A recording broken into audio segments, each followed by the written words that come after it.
माणसाने माणसाशी माणसासम वागणे हीच आमुची प्रार्थना, हेच आमुचे मागणे.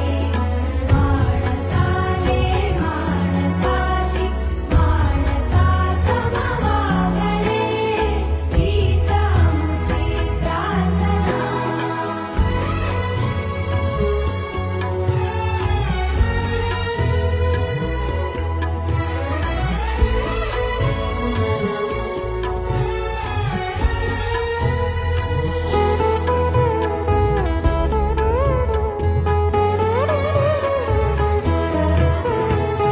धर्म जाती प्रांत भाषा द्वेष सा